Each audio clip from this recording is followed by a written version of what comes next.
E vamos falar das atividades que vocês fizeram? E eu queria falar uma coisa com o Alex, que é para todo mundo ouvir. Eu não vou, apesar que nossa matéria teórica foge um pouco do que a gente está acostumado a fazer, eu não vou pedir vocês para ficar ler a apostila em casa e estudar sozinho. Eu preparo a matéria que eu vou dar e trago para vocês, vou explicando cada conteúdo. Também não vou ler, porque isso dá sono. E fica cansativa a aula. Então, como é uma matéria teórica, o Alex me perguntou no grupo, vocês não vão ficar estudando a apostila, ler, não. Eu vou explicar, a gente vai bater um papo sobre cada item. Hoje a gente vai começar a falar das empresas, para não ficar cansativa a aula, viu? Tá certo, professora. Não, mas eu perguntei, não foi isso não, é porque eu achei que você não ia dar aula online, entendeu? Achei que era só para a gente Teve um dar uma aluno estudada na matéria. que teve o Matheus Júlio, a avó dele faleceu, então ele estava conversando comigo, falando que não ia assistir aula, que ele estava assim, muito sentido, né? Aí eu estava conversando com ele, dando um apoio, por isso que eu demorei um pouco, e o computador estava travando, mas é isso mesmo. O computador meu também tá ruim aqui, eu tô assistindo pelo celular, que não estava entrando de jeito nenhum, agora que eu consegui entrar. Então, gente, aqui, ó,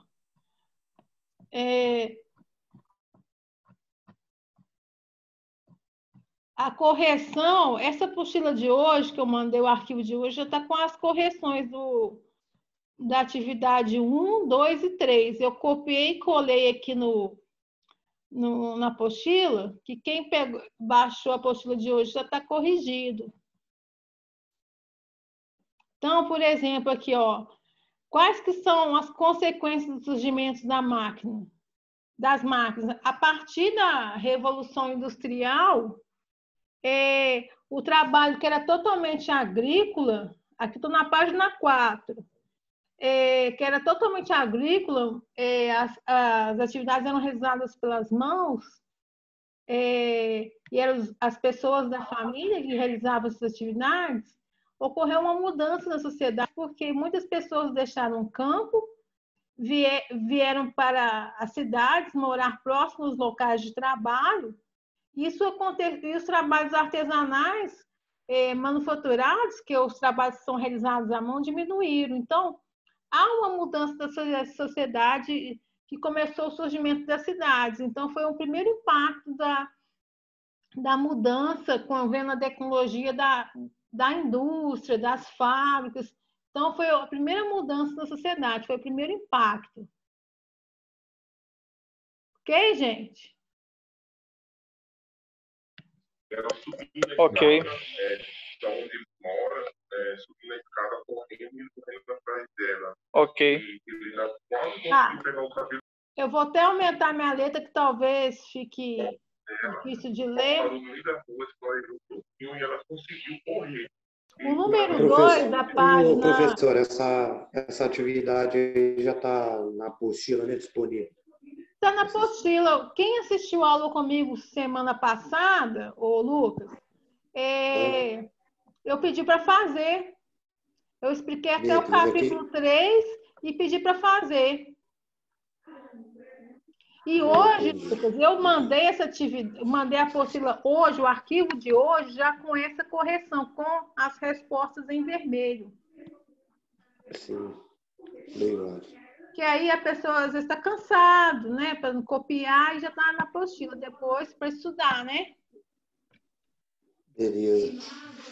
Aí eu vou dar uma copiada aqui lá. De que forma a divisão do trabalho foi se manifestando? Olha, gente, como a gente viu na semana passada, com o início das fábricas, né? Foi uma divisão de trabalho assim. Pessoal que trabalha no campo e pessoal que trabalha na cidade, trabalha nas fábricas. Então, começou a ser aplicada de forma mais intensa. As pessoas que trabalhavam na agricultura e as pessoas que trabalhavam na indústria.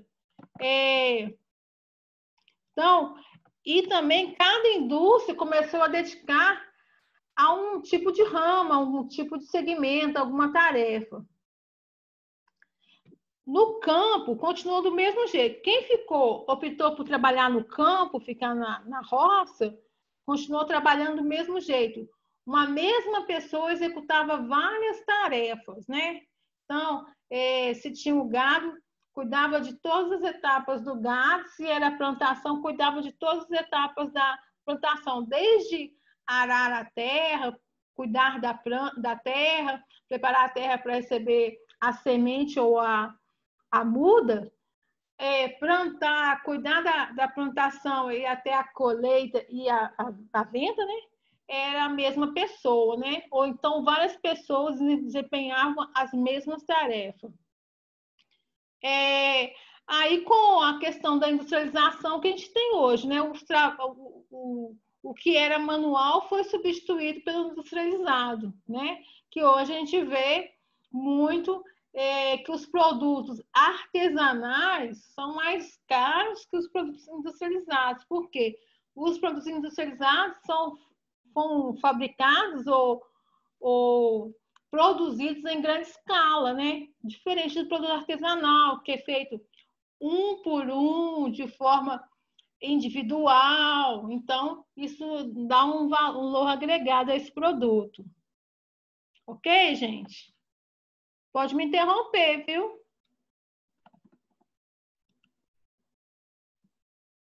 Ok, professor.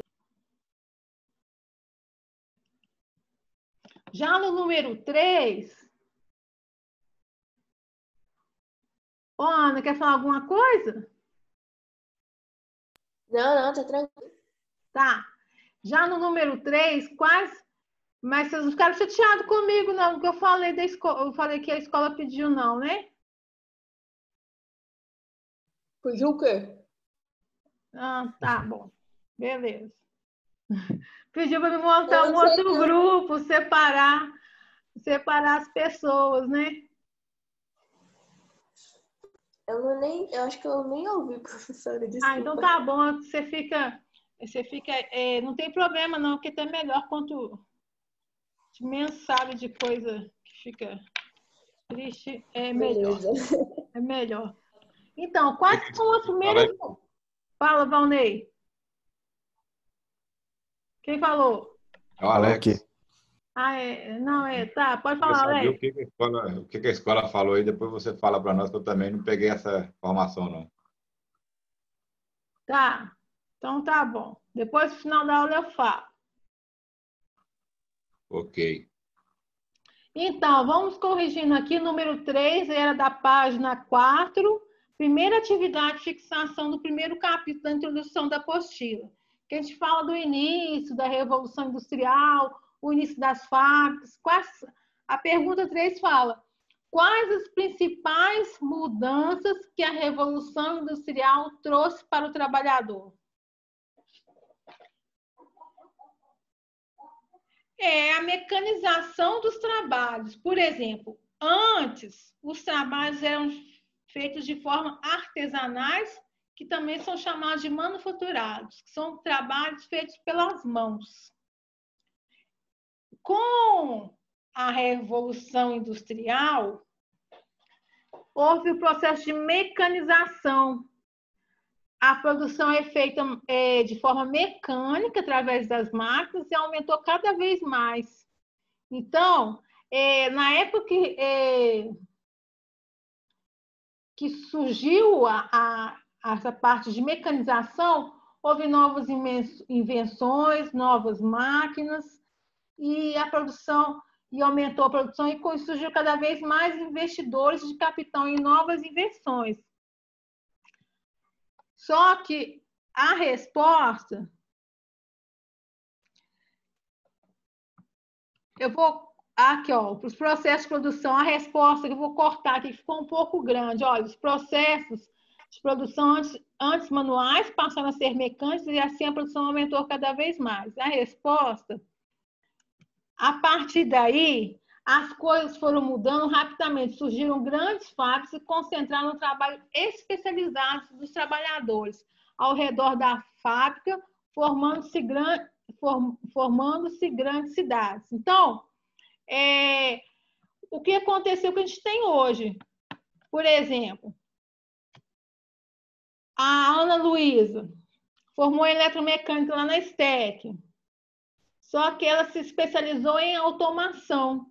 Hoje, essa grande mudança é de um trabalho específico. Deixou de fazer um trabalho manual, de executar várias tarefas, várias funções, passou a ter um trabalho específico que nós temos hoje. Ela tem conhecimento em mecânica, em eletricidade, em eletrônica, porém, ela trabalha apenas com automação. Tudo bem, gente? Depois eu mando lá no grupo esse trecho aqui que eu mudei. Ok? Ok, professora. Oi? Beleza, professor. Então, o êxodo rural, o que é? Você estudou até na escola, que quando as pessoas saem da zona rural para trabalhar na cidade, né? A gente aprendeu isso em geografia, história, né? Vou até diminuir ela também, que está um pouco grande. Que quando o pessoal deixa...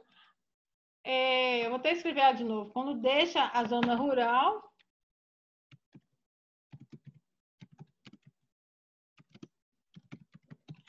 Deixam a zona rural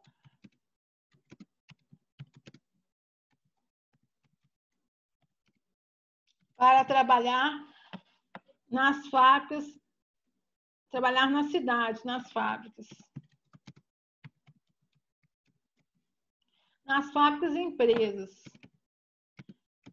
Na expectativa de melhores salários, de melhores condições de vida, de um certo conforto, né?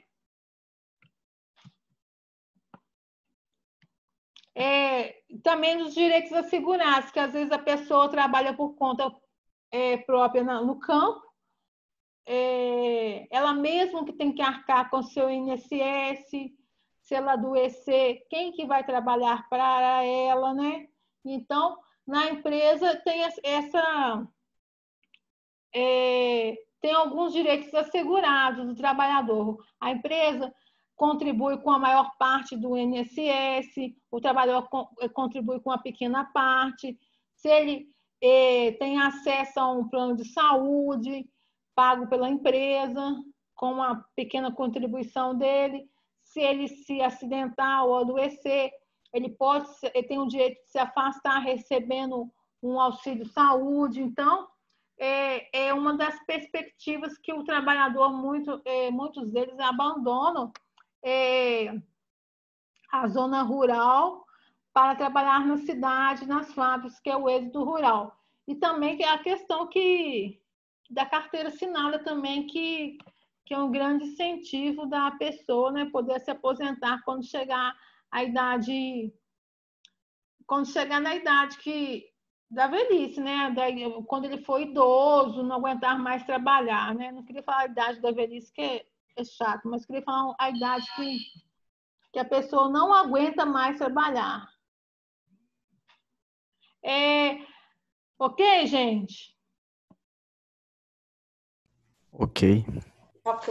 Ok. Então, vamos para a pergunta de número 5, né? Que está 4, mas é 5. Que fato ocorreu à medida que as empresas começaram a crescer?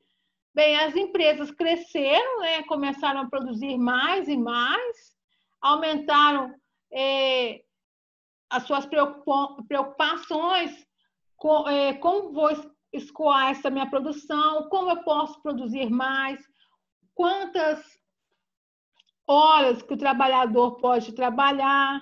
Então, foram as preocupações que surgiram. À medida que as empresas começaram a crescer, os proprietários aumentaram. Eu estou falando rápido, gente? Não, tá tranquilo. Pra Pode mim tá continuar. tranquilo. Às vezes tem um atraso aí. À medida que as empresas começaram a crescer, os proprietários aumentavam as preocupações com o bom funcionamento das indústrias. Não bastava reunir os proprietários em um determinado local para que eles trabalhassem, fabricassem os produtos industrializados. Muitas questões foram a serem discutidas. Quantas horas diárias devem os empregados trabalhar? É um dos questionamentos. Aonde colocar as máquinas? Como aumentar a produção? Como controlar a produção? Como controlar os trabalhadores? Como melhorar a qualidade dos produtos? E como administrar a empresa? Esses foram um dos questionamentos, né, que surgiram, né?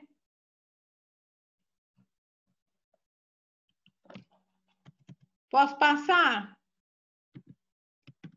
Sim. Pode. Pode. Obrigada. Número 6 pergunta: que tipo de empresas havia antes da Revolução Industrial? Não tinha, eram poucas empresas que existiam, né? Eram poucas fábricas pequenas, que às vezes eram pessoas da mesma família que trabalhavam, mas a economia do país nosso era praticamente rural, né? Era a questão da agricultura, era a principal atividade que existia no país. Essa que era mesmo a verdade. Antes da Revolução Industrial tinha raras empresas e a principal atividade era a agricultura. Ou agropecuária, quando se tinham animais.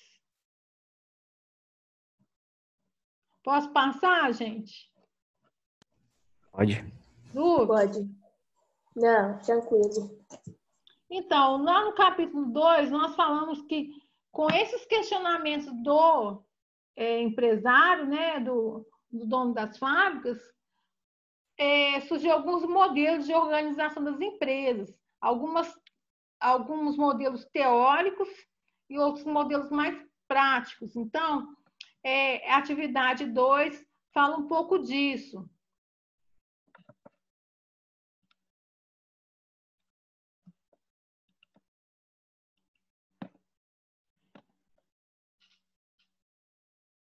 Aí, a atividade 2, o número 1, fala: quando surgiram os primeiros estudos sobre os métodos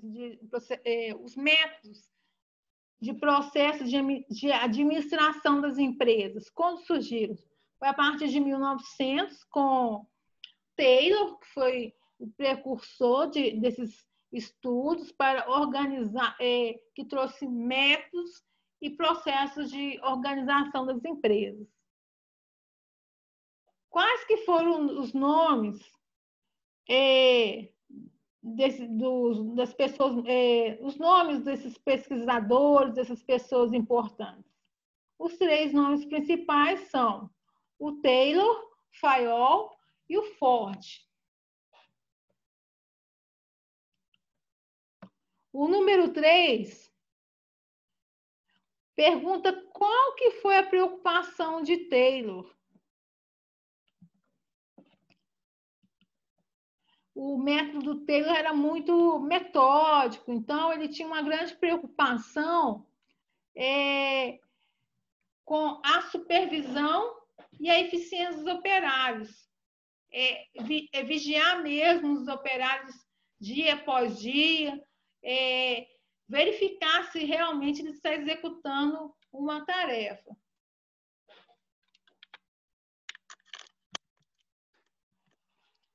Isso se aplica nos dias atuais para o trabalhador? É necessário fiscalizar o trabalhador? Eu acho que não. Qual que foi a pergunta? Que eu não escutei direito? É porque o Taylor, ele tinha uma preocupação na supervisão e na eficiência do trabalho do trabalhador. Ele falava que tinha que ficar de cima do trabalhador para executar a tarefa e ficar de olho se ele estava fazendo com eficiência. A minha pergunta e nos dias atuais, é necessário ficar colado no trabalhador para executar? Eu acho que Depende vai do cara. do trabalhador, né? Depende do cara. Se for preguiçoso e tudo, tem que ficar em O cara cima morcego aí deles. tem que ficar supervisionando mesmo. Cara, você. É verdade. Tem uns morcegão mesmo. Tem algumas pessoas que, se não mandar, não faz, né? Tem empresa que ela quer hoje a pessoa com espírito de dono, e muitos não têm, né? Então, para a empresa, isso é muito importante, ficar de cima. Isso mesmo. O número 4, eu peço até desculpa porque eu não coloquei na apostila, mas eu tinha tirado porque estava dando muitas páginas, eu queria formatar, eu tirei essa informação, que o autor do livro Administração e Indústria Geral era o Henri Fayol, que era um turco que nasceu em Istambul, que ele tinha um método de... Ele aprimorou os estudos do Taylor. Já no número 5, qual que era o princípio básico do Ford? Que ele mudou um pouco o cenário industrial, ele tinha um pensamento totalmente diferente do convencional. Que antes o trabalhador era totalmente subordinado ao seu chefe e ficava assim debaixo mesmo das ordens. O Ford ele fez um pouco diferente, ele colocou o ritmo de trabalho, ele começou com o trabalho repetitivo e que o rapaz, né, o trabalhador, né, eu não estou discriminando, que antes eram mais os homens que trabalhavam, mas que o trabalhador tinha que se especializar no que ele fazia, que era um trabalho repetitivo, todo dia fazendo a mesma coisa, ele se tornava especialista do trabalho. Então, o princípio básico do Ford era o ritmo. Ele fazia o trabalhador ter ritmo de trabalho e, assim, o ritmo teria uma produção no valor esperado, satisfatório. O ritmo, para mim, é a mesma coisa do método e da disciplina. A gente tem a disciplina. Eu quero estudar, mas eu nunca determino a hora de começar a estudar, eu nunca começo. E se eu não começo sempre no mesmo horário, faço do mesmo método, do mesmo jeito, meu ritmo de trabalho, um dia eu vou estudar muito, outro dia eu não vou estudar praticamente nada, então eu não vou ter um resultado satisfatório. O ritmo, para mim, é a mesma coisa de disciplina e método, tem que fazer sempre naquela rotina, daquele mesmo jeito. Que aí sim eu vou ter um resultado esperado ou que atenda. Vocês acham também? Acho. Eu concordo. Então, queridos e queridas, falar com vocês, faltam 10 minutos para terminar essa sala. Então, se terminar, nós voltamos lá no grupo e clicamos no mesmo link. Ok? Deu intervalo agora. Fechou. Intervalo. Fechou, professor. Aqui, intervalo não tem, não tem. Não tem cantina para ir lá? Essa aula voou de hoje, hein?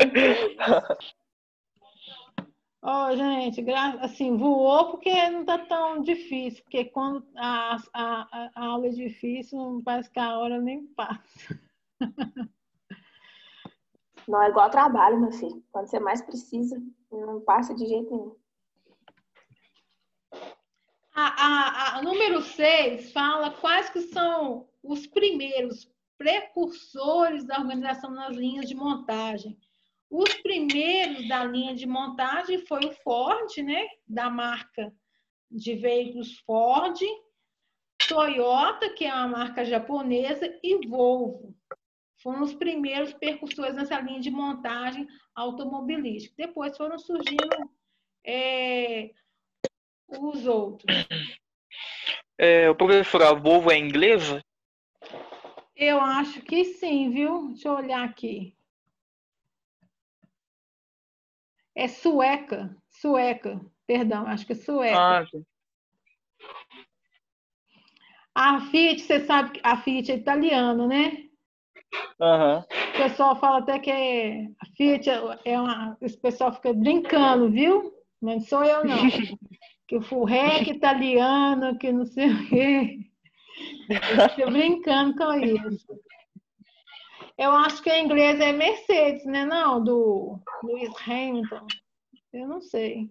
É, Eu não ligo para carro, essas marcas, eu nem sei de onde que vem. Não, só acertou agora e não sabe, né? Agora, Mercedes, acho que é inglesa mesmo. Isso. é? Eu acho que é.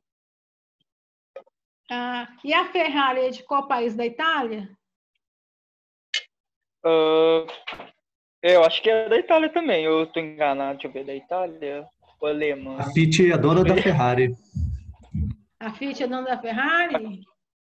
Sim. Ah, então é italiana. É italiana, é isso mesmo, é italiana. E por que os carros da Fiat não chamam Ferrari? Eles iam vender mais, hein? Tinha que viesse escrito. Não estou comprando um Fiat, estou comprando uma Ferrari e ia vender mais. A Ferrari Uno.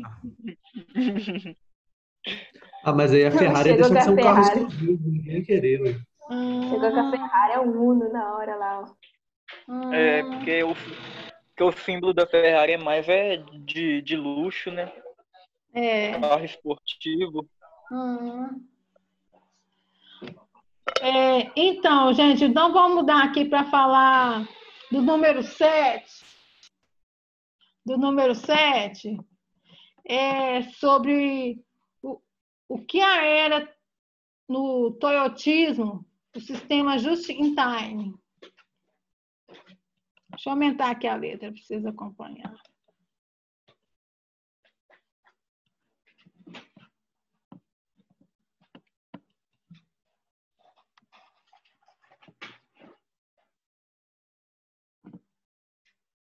Então, o sistema just-in-time era produzir o necessário na quantidade necessária e no momento necessário.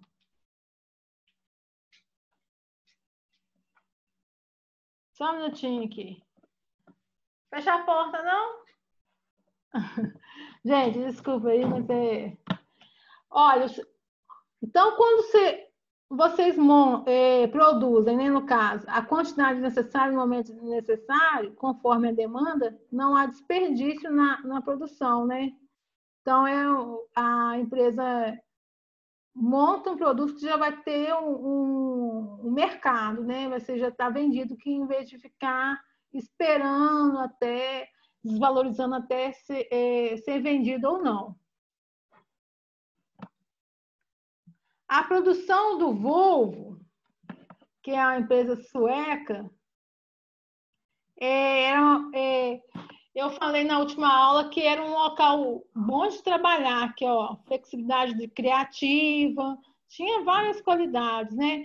45% da mão de obra eles preferiam mulheres, né? Então, produção diversificada, de qualidade, internacionalização de produção, treinamento de 4 meses ou mais, de 4 meses e mais 3 meses de aperfeiçoamento, e ao final de 17 meses o operário estava pronto e apto para montar um automóvel, alto grau de automação, mas a produção, então parece que era um local ótimo de se trabalhar, no seu salário, né?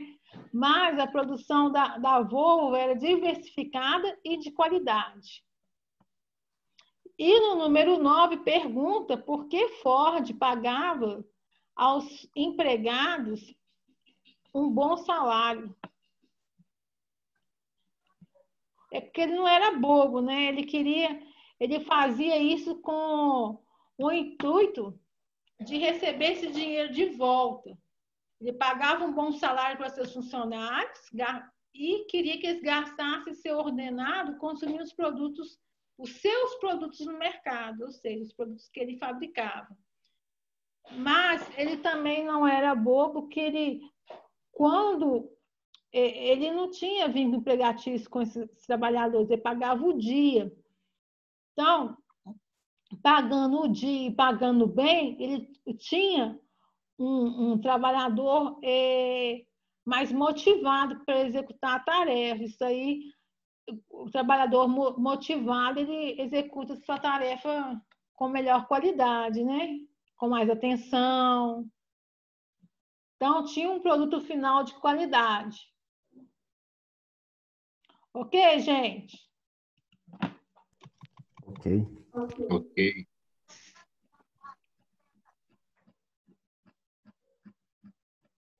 Não, ainda tem atividade 3. Ok. Ok, gente. Então, vamos sair dessa sala, que falta 2 minutos apenas. E vamos voltar no mesmo link. Vamos ver quem volta primeiro? Bye, bye. Bom.